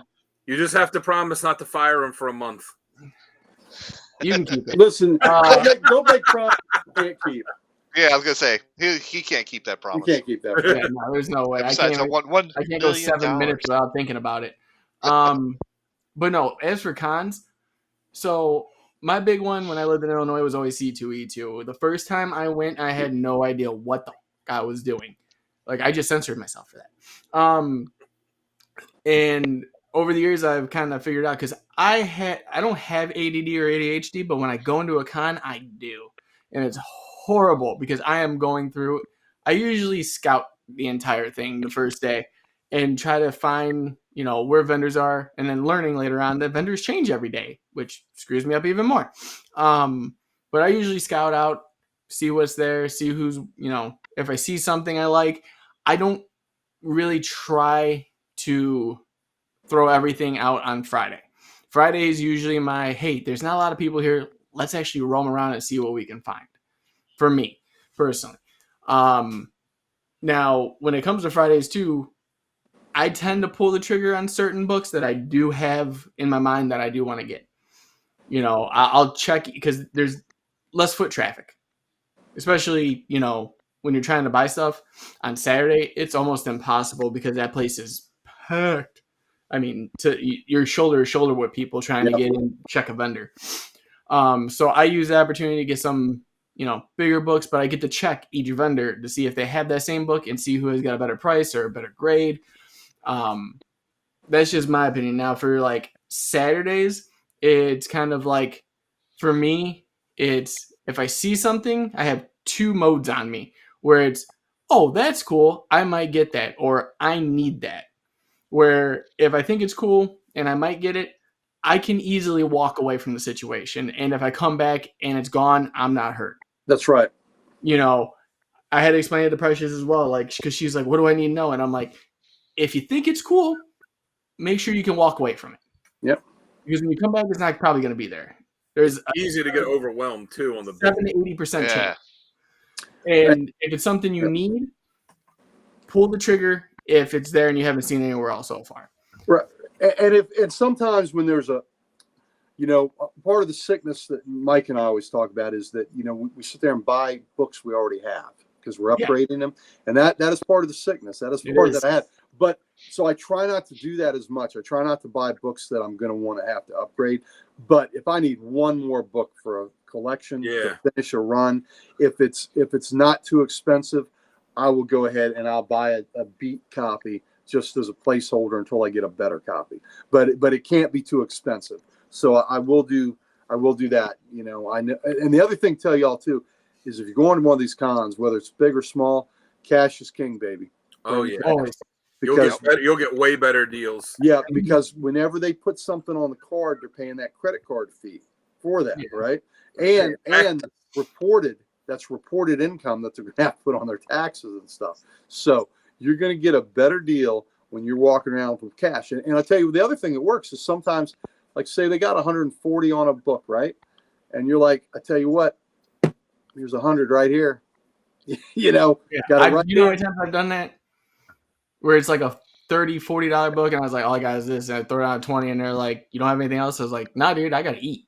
Like, well, no, this is it. no, I'm doing it on like if it's $140 book or $150 book, I'll say, well, here I got 100 right here. So if here it is, I got cash right here. And so a lot of times when you have that cash, they're like, yeah, I'll take the cash. And Yeah, and 90% of the time they'll do that. That's why I said at Baltimore, I want to, you know, my goal is this year I want to get like one major key. I'm just going to find the one I want. And I'm like, I don't want to spend that much money. I'm going to give Gary my money and be like, here's my money. That's the one I want. You're the deal maker. You go get me a deal. And I'll just like hide around the corner and like, you know, and creep like the one meme of the guy that's like peeking out from behind the tree. I'll just be doing that. Hey, brother, if you want me to help you with that, I surely will. Oh, don't worry. Uncle Gary's going to get some of my cash. I'm going to be like, go find me things that you think is cool for me. Well, no. You're gonna yeah, it's gonna be like this. I'm not gonna. You're gonna pick the book that you want, and then I'll see if I can get you a better deal. Is what I'll do. But you're gonna pick that book. I'm not gonna pick a book and say, here you go. I may steer you in that direction, but you will make that. Ooh. Yeah, and right. The credit 100% Pam. Yep, Pam. Yeah, 100%. Well, if you go with just a card, you will spend so much because it's you're just swiping a card. It's not real money. If you have cash and you're having to count it out and hand it to them, and you're having to count it out and hand it to them, like you're realizing how much you're spending there. Well, right. And look, I understand it's generational.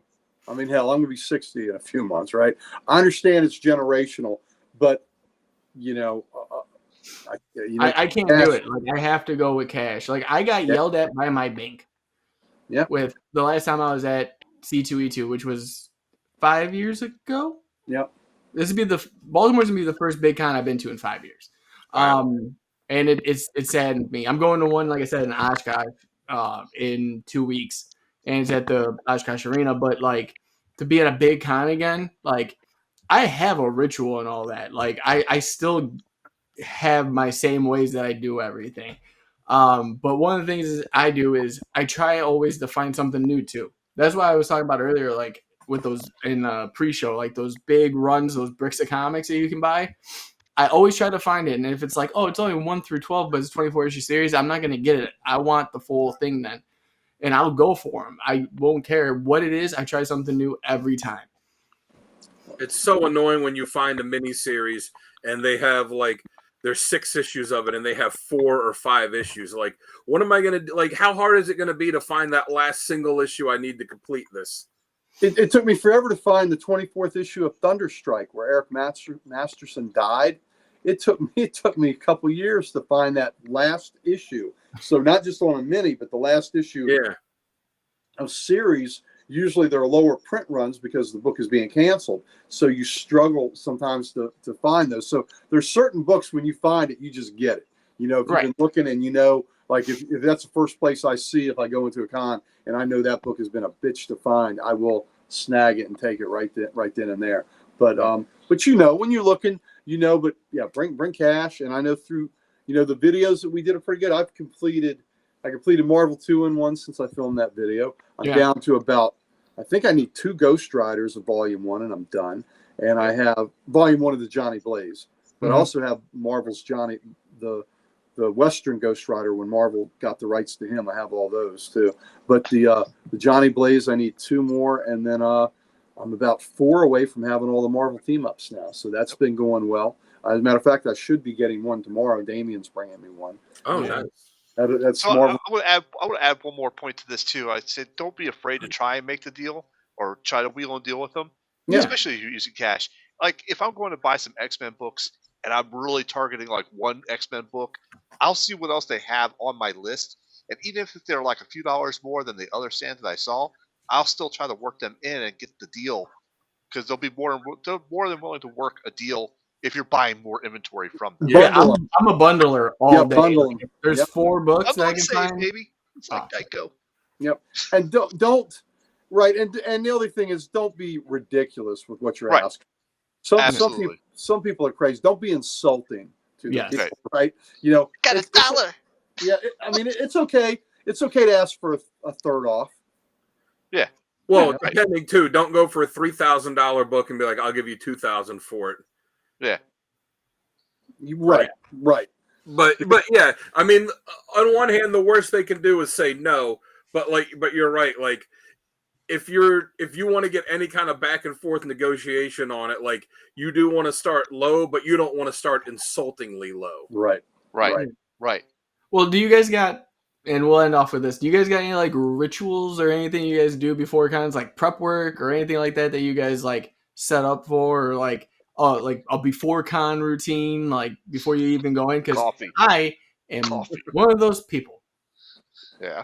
Now yells at traffic on the way there. Not to yell at traffic on the way there. So usually a few days or about a week before. That's right. Thank you, Pam. Yeah, don't be because and the other thing is be nice, right? Yeah, no, right. Now that's true. Books that are overpriced, but when you go to a stand, I needed Sea Devils 20 to finish my Sea Devils, and there was a guy at the Heroes Con of Carolina had a. I mean, that copy was perfect. It was a Sea Devils 20. It was probably a 9+, but he had like $300 on it. That was so outrageous, and even though I needed that to complete it, and I asked him, to come down. Well, he was so high on it, I wasn't even going to negotiate with him because, I can give you a break. I said, no, man, that's, because I wouldn't have paid more than $150 for that book. And I'd have to ask for, and it was so overpriced. But when you see that, those aren't the folks to deal with. And it's not just the prices, it's overgrading. Remember that.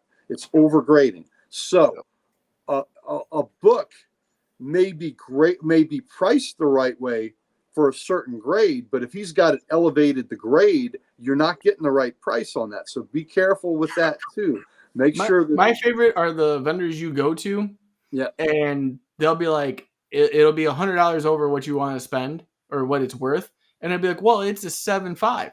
Well, what makes it a 7.5? Are you a grader? Yeah. And they'll be like, well, no, I had a buddy look at it. Then I don't want it. Yeah. Well, that's right. And buddy works for CGC. That doesn't mean anything to me. Well, that's right. And you go with people you trust, right? So I've turned Dan and Sal on to my buddy Damian Hill from Warthog Comics. Yep. He's the most trustworthy guy that I've ever dealt with. He's my personal dealer. He searches for me for things. And that dude, he grades fairly and he prices fairly. And, I have sent a lot of people his way. And when I feel that way about you as a dealer, I will do that. But there's some people that I know that are a little high, but because I've dealt with them, they'll give me a great break and it works out. But you get the feel of that and that. But if you see somebody is really grossly overpriced on their stuff, don't even deal with them. There's a couple fellows like that I know that they're not even gonna get my time, right? They're not even gonna get my time for me to look through their stuff. So, right. Separate keys in the $1 to $2 books. Where are you going to be at? He's going to be there tomorrow. You'll see him at LockCon tomorrow. Yeah. But as far as rituals for like a big con, the only thing I really have is and Sal's seen the list I have, and Gary's seen it. I just have a because I don't have CLZ. I just have a Word document I made that I just have all the books that I'm looking for currently, and I got them all in alphabetical order, and then it'll just be like Avengers, and then it'll be all the issues I need. So when I pick it up at a con, I can just X out the issue, so I don't double buy, which I've done too many times to wait. But as the only thing I might do is sometimes if there's only a and again, something catches your eye, you get stuff that's not on your list because you're like, oh, that's a good deal on that, and and I'd like to have it. But sometimes if I'm like, I'm really focusing on these couple things, I'll just go through and highlight the specific books or the specific titles that I'm looking for, just so that as I'm digging through stuff, I'm like, all right, remember this, this, and this. Right. When Even that, I don't even do that anymore, because I found when I used to do that, I'm like, I don't follow that.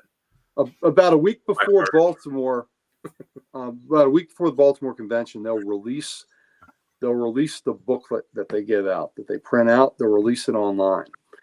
I will get a big blow up of the floor map where everybody's going to be.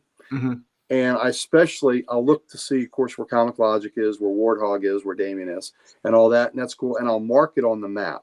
But I'll know that we're usually in the same spot anyway. But I look to where the creators that I want to get signatures are and where they're going to be. And I'll use different colored pencils to write down, have their initials in whatever block where they've got them.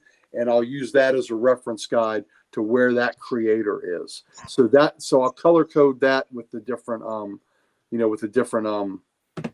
pencils, colored pencils and all. And I do that, and that helps me figure out that maps. That's right.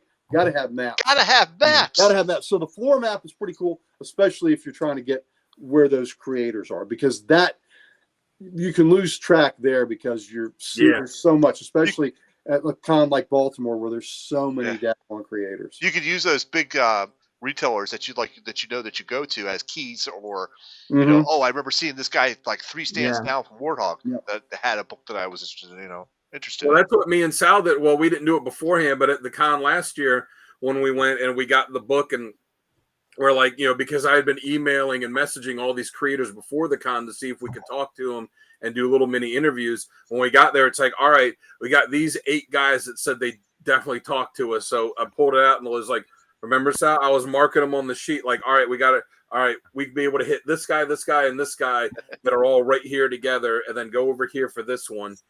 Yeah. Yep. And that's true, Pam. Good job. Pam, and you know what? The people that try to do that, you don't want to deal with anyway. No. If they're gonna just disrespect you right in there because of your gender immediately off the bat, then to hell with them. Go to somebody that's going to treat you fairly from the get-go and treat you just like anybody else. So Yeah. Yep. Well, me, it's weird because if you guys watched that interview I had with Dan, I even said the whole comics saved my life. Got my mindset right, everything like that. With cons, it literally makes me want to step up as a person. I don't know why, but I always want to be a better version of me every time, every year. It's like a goal, like a yearly goal for me to keep, being one step higher. But cons elevate that for some reason. Like, we're 127 days out, and yes, I am counting. Wow. From Baltimore. Look at that. My impressions, me personally, I work out from a couple months out because I want to feel like I'm in the best shape. I want to feel like I'm the best version of myself. You meet people, you talk to people. I want to be that guy there that everyone's like, he's smart. He actually knows what he's talking about. I like him. Blah blah blah. But my health changes. The way I do things change. A couple months out. My workout started last week where it's just straight. I'm focused. I'm lasered on. Usually when I get to the cons though, especially the hotel, I'll hang on 1 second, Pam. Yep. Richard was saying that sucks for her. That just waste time building credibility. But that's people don't even give them your business. Don't even give them your contact. To hell with them. There'll be plenty of people that will. If anybody wants to be a dick like that, you just get a bunch of books and have them like add them all. Like, all right, it's going to be this much, and go. I think I changed my mind. Never. That's Pam, what cons are you going to? We'll make an effort to make it to one of them. Yeah. Walk away and make them have to put it all back. But so that completely is up to that point. But when I'm at a con, usually it's as soon as I get to. It's usually Thursday, but this year we're going to be there Wednesday night. So I'll literally pull up the showroom floor, kind of like Uncle Gary does, and kind of pick out where I'm going and who I'm seeing and what times they're there, figure out all that. And then for some reason, every morning, no matter what, it's coffee until the con's done. I'm like you, Uncle Gary. I won't eat. it'll be water or coffee. Well, now Yeah, I load up. So usually, I carbo load or carbo meat, protein, whatever. I get. So I have breakfast. We go down in the hotel when we have the breakfast bar, and I will load up, and then that's going to fuel me all the way through till we cut off. I won't eat anything else that day, unless maybe I'll have a pack of crackers or something that I'll have in because I take a cooler with water in it, and I drop it off at Damien's booth and I have my stuff there. But that's about it. But that breakfast is what gets me through. So you're just doing coffee. You're taking it. I'm going, man. Like as soon as I get there, I might have to eat breakfast because of the fact that I have pressure with me. But so that's the breakfast. The breakfast, I get that in me, and then man, I'm going all day, and I'm not eating till dinner time. And then at the end of the day, I'm beat. With my bad leg that I drag around, I am hurting. I'm in pain, and and so I don't hang out much after the con. Yeah, you'll need your brown lantern ring. That's right. Oh man, it is just I'm trying to recover because I'm in ibuprofen time. Then baby, those concrete floors are unforgiving. Yes, they are. But no, you got some issues with after the con because we are definitely gonna meet up for a little bit. Right. Don't expect. I will tell you that. Don't expect a whole lot from me because I'm hurting pretty bad at that point. Oh no, I get it. But we're all gonna try to do something. We're gonna have an after dark on that con weekend. Yes. Yeah, we'll definitely do that. But I'll do the best I can. But I have to have that time in the room with my leg elevated to be able to recover for the next day. And I'm not joking. I've got a damaged knee and ankle, and that's what I got to do. That's so true, Turtle. That's so true. Was it Otacon years ago where they were like passing out bars of soap to people? Yeah. No, that ain't right. I have a knee issue too because I tore my ACL, and that dude, I still feel it to this day. So yeah, I'm behind you 100%. I buy. Oh, that's another thing I do. I buy the comfiest shoes I could possibly get. Yeah, so. You got to. Well, I take for a big con like that on my feet. I hate to do it, but I'll take my cane just so I can take some weight off if I'm standing in lines and things like that because because my like I said, I've got knee and ankle issue on this one leg. So, but I'm the complete opposite. I will stop to eat. I'm not going to constantly stop, but I will stop to eat.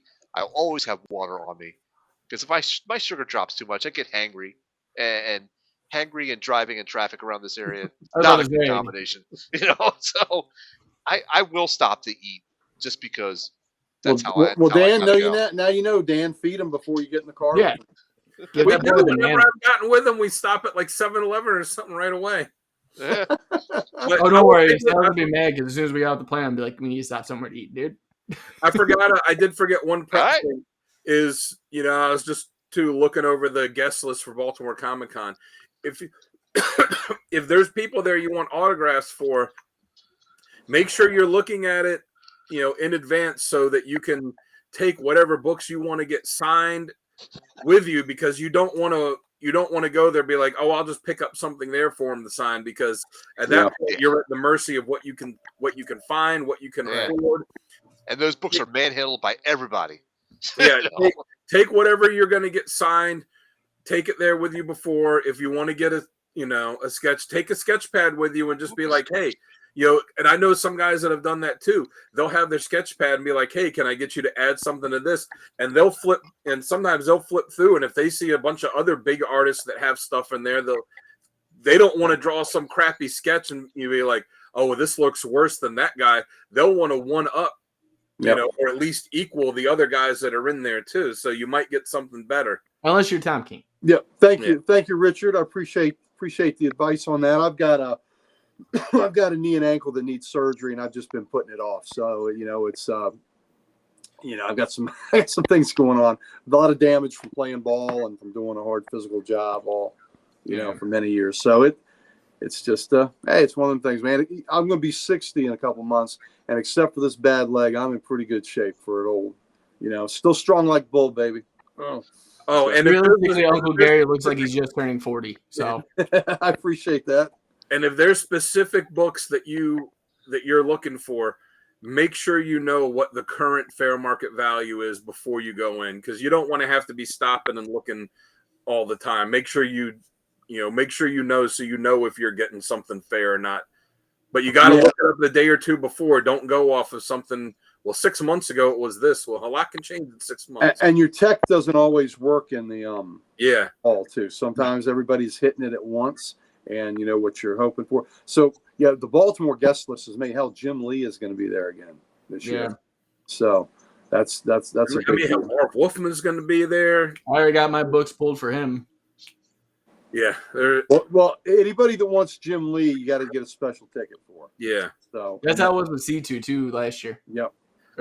Jim Lee is my favorite artist. I would love to do that, but at the same time, with the price that it costs, I'm like, I just can't do it for that much. Oh no, it's definitely something, right? Yep. But the vendors know that, they know what you're doing. I'm looking at CLZ. I am looking at fair market prices. But I think that's a great place for a night to stop. Guys, gals, thank you again for joining us, whoever you did tonight. Again, we are going to say it one more time. The Dick Tracy cover is going to be part of the giveaway, along with the Nirvana one, which we should have here coming soon. So if you're in the chat right now, before we end, do hashtag giveaway. I'll enter you in. If not, put it in the comments below, and we'll put enter you in that way as well. But yeah, guys, thank you again. As always, I got Sal, the Slab guy, with me. Sal, you want to tell them where to find you when you're not here doing CODEX stuff? Absolutely. You can always find me hanging out in the corner, Sal's Comic Corner on YouTube, and on Instagram as the Slab Guy 77. He's out there slinging them slabs. Yes, that's how he's got his gaping holes. Yeah. You know, Sal the Slab Guy. You only wish. He's the pride of the Maryland morgue. That's right. That's right. All right, Dan, want to tell them where they can find you as well? Oh, you can find me when I'm not fearing for my life in the passenger seat of Sal's car. You can find me on Instagram at Dan Kelly Art. Art music on there. Go hit me up. Get some commissions. Give me some money that I can spend at Baltimore. That I could put towards getting a major key that I have my eye on. Not a specific one, but just a major one. Like those of you, I got to go romance them and see which one will come home with me that weekend. Yep. For those of you that don't know, Dan Kelly is a CGC identified artist. So if he sends in a cover that he's done on one of those covers, and he takes it to sends it into CGC, you will get a signature label from Dan Kelly. So that is a one of a kind item. If you get that done, he's done that for me and for the other members of CODEX Station here. They get him slabbed, and it gets that yellow signature card because he is recognized by CGC. That's pretty cool. Yeah, what I do is I take the cover and I draw the picture on it, and I look at it and I'm like, oh my God, that's so good. That's so good. I'm going to have to send it off. And then they send me the slab back, and I look at it and I'm like, 9.6? This is bullshit. This is bullshit. This is a 9.8. Yeah! I think you have a tumor. I think you're having a tumor. And then I put it on the shelf and I hope that someone buys it. There you go. I think you're having a tumor. Well, you know what? Now that he's a notary, he's also going to be CGC recognized to make these fake X-Men certificates. Yeah. They're not fake. It's the real deal. Sure it is. Okay. All right. You know what? I'll bring my notary stuff to Baltimore Comic-Con with me, and I'll be able to notarize any signatures you get from the CODEX team. There you go. There you go. All right. And Uncle Gary.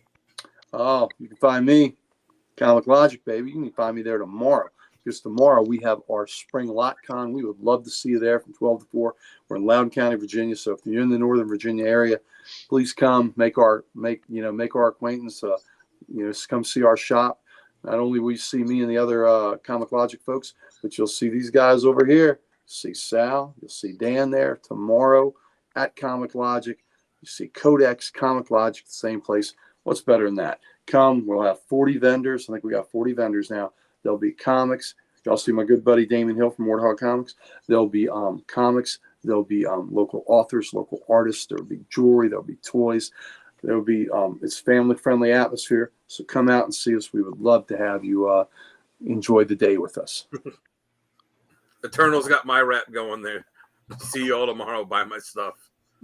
There you go.